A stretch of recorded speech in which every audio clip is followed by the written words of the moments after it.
Hello. Hello. How are you?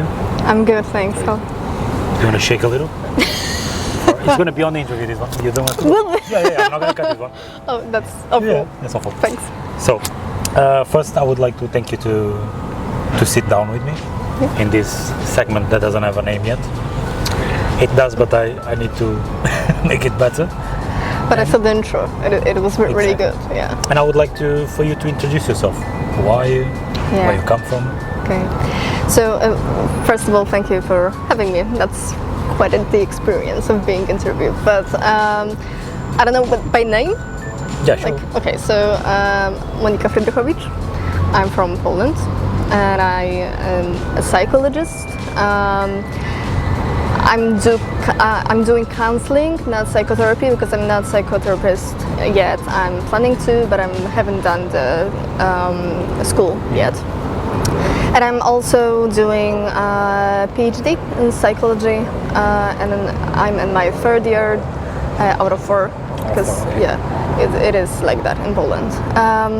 I work in a private practice, like the center, then in the National Health Fund, some kind of clinic, and in the shelter for homeless men. Yeah. Oh, that's really cool. I didn't know about the part of the homeless man. I didn't know. That's really cool. I can surprise you.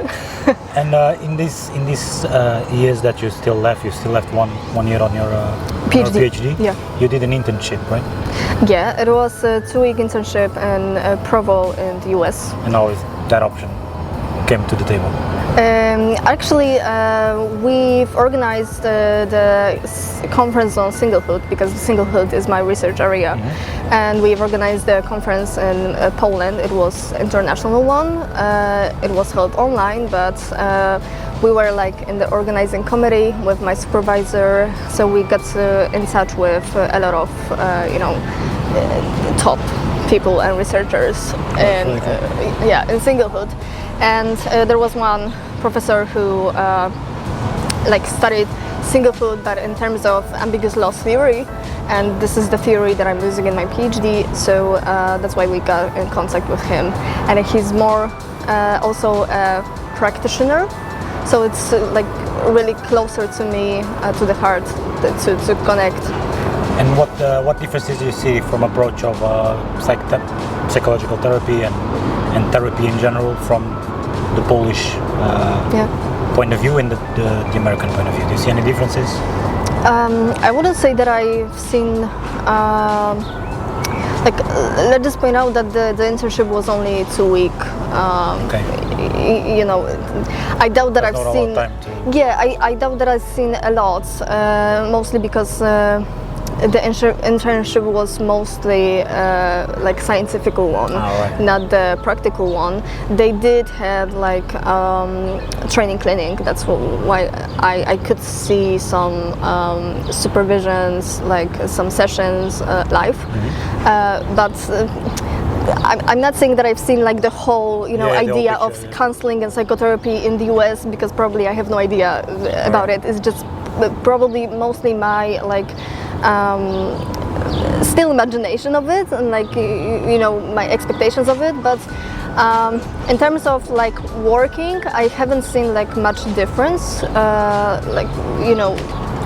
I haven't seen much of a difference in a way of our connecting with people, paraphrasing, being emphasizing some stuff, and it's not that different. What was different for me, but in terms of differences, Poland versus the US, I think that it wouldn't make such a big difference in your situation, in Portugal, because you have a multicultural society. Yes. Right. Poland is very white. I'm gonna say it. Yeah. Say it. Very white. Yeah, and it's not very diverse, I would say that. I remember that one PhD candidate asked me, when you have diversity classes at your university, do you teach about and we're like, wait, stop. what diversity classes? You don't have that? No, not at all. No.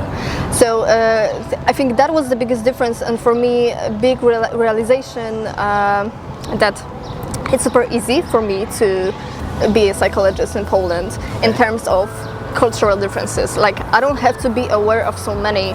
Like a process of identification with a... Yeah, definitely. You know, like every culture has its own stereotypes. You know, like it is very complex, and I saw that like I don't have to be aware of so many complexity in Poland. Like, you know, the only the do's thing. and the don'ts is completely different. Exactly. Like for now, I have to be kind of aware of, I don't know, maybe Ukrainian ones. All right. Yeah, like it's top. But still, it's the same. Just the country is different, I think. Culturally, it's very, very close to Polish yes, culture. Exactly. It's not very different. So as I was like during the internship, I saw many you know, Asian cultures and their understanding of, I don't know, work, family life. It's very different from ours. And when I was watching like supervisions, like, you know, life decision,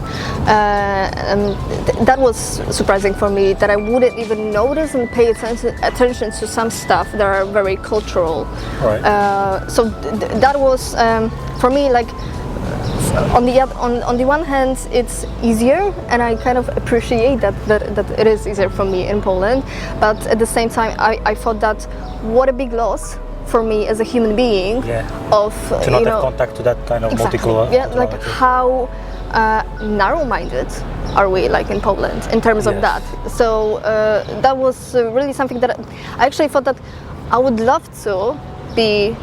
Like would you see put it, yeah, I would love to see that, like because I know that it's that you can get to know it a little bit better. Like you sit with a client and you will tell him like point blank, like, sorry, I'm very like from one culture, I don't know it, can you explain it to me, like can I get to know a little bit better, what does it mean for you, like you still navigate the meanings, like we still do that, but like in terms of culture, and clients really appreciate that, I believe.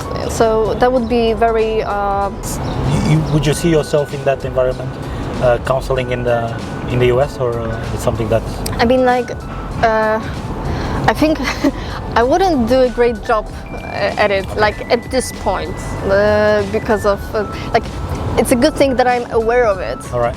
I think that is the biggest difference, because I would be very humble about it, and you know, get to know the clients. So I would love to be in this kind of situation where I have to learn that, when I have to like acknowledge so many cultures.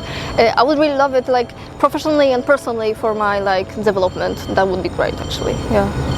You told me before that as a Polish society, you are very culturally, you are a bit narrow-minded. Yeah. And that was something that I would like to understand. How does view of the society impacts on looking for help in terms of mental health or counseling? Okay, yeah. If there's any kind of misunderstanding on the idea that people that look for help are weak or sick or whatever. Yeah. Okay, so like the myths and stereotypes of like going to therapy. I think like let's check, because like you have the background of like Portugal mainly, and I have like a Polish one, and you are asking about the Polish one. But yes. What do you think? What are the most common like myths and stereotypes of like? For sure. I think the biggest one is that. I was talking that with you before.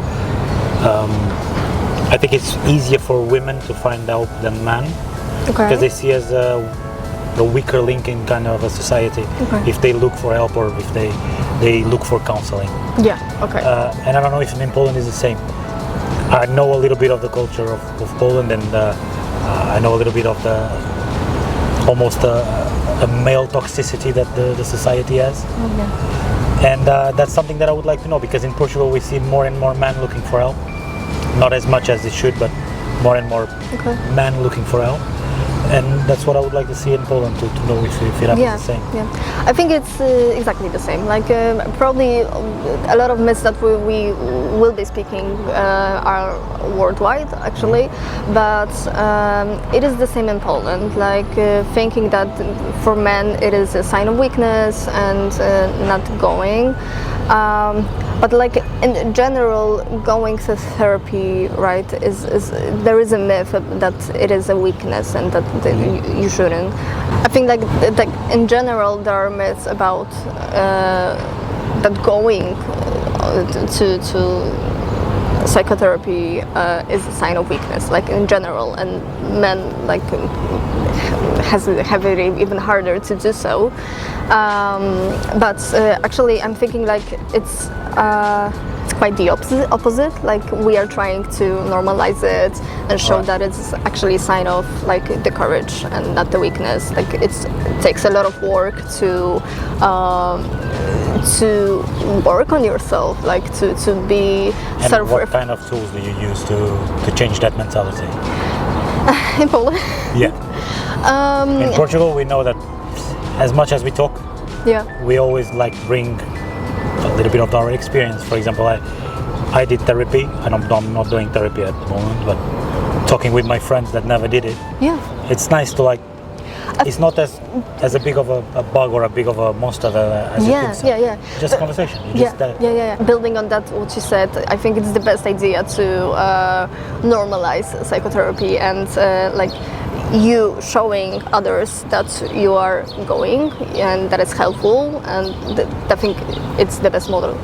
Like this is the best idea to promote psychotherapy. Like to my friend often loves that I'm the best advertisement of psychotherapy in terms of like talking about it and saying, oh yeah, I don't mind that anymore because I've like worked through it or something like that. So you can like try to convince people to go, and it almost never works, right? Like so that's part of the It has to be something like, you should do it because I had this and this and this and it worked.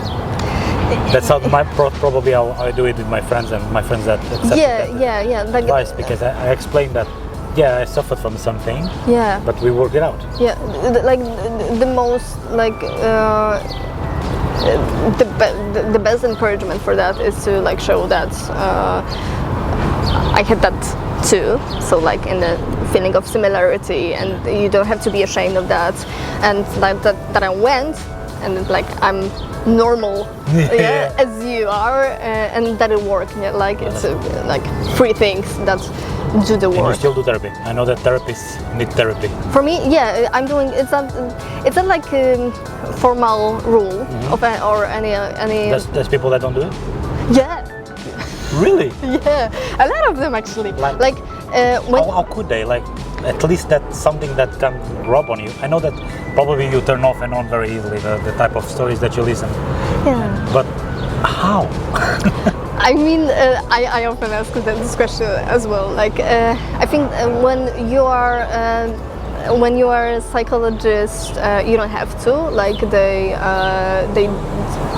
there is no rule about it, but when you go to educate yourself as psychotherapist, there are at the schools there are some rules that you have to be in psychotherapy. So it's almost like mandatory in the school. Yes, then yes, because like in a psychotherapy you're doing a deeper work, like more complex, and probably it's because of that. But I know a lot of psychologists that are not in psychotherapy. For me, would you be an advocate to do therapy, or as a psychologist? Yeah, definitely. Like I am in psychotherapy like for 3 years or something like that. I think it's like such an important tool for you, and I don't mean that in a way that it helps you process something that is happening on the sessions, because because you can do that in supervisions or something like about your work strictly, but in terms of processing some kind of your difficult areas, your difficult emotions, or like not pleasant one, like in this terms. And then to being able to use yourself as a tool, like working with clients, like you will feel a lot of things, right? Like with the client, and like if you have this kind of tools to self-regulate, you are aware of self-aware, like in general, you can like use yourself as the tool of like feeling. Not even like I don't mean like an example. Yeah, sometimes it is helpful, yes, but I'm more like thinking about something that you will resonate with your clients at some point. You will feel something that they don't, probably they are not aware of it, that they are feeling that, or that they are like disconnected, but you will feel that through them. And when you are self-aware, you can differentiate like, oh, it's not mine, it's not something that's, you know, can distance yourself from the situation. Yeah, and I think like psychotherapy is very helpful for that, and also to, as I was saying, to process something that you are going through, you are in your private life, and you will that you won't project something onto your client, right? So I think like it's the best tool, and I would like advocate everyone to so actually, if you are a psychotherapist, if you are a psychologist, yeah. Right. Did it hurt this interview? It's just done. No, yeah. So thank you so much. Yeah. Thank again. you.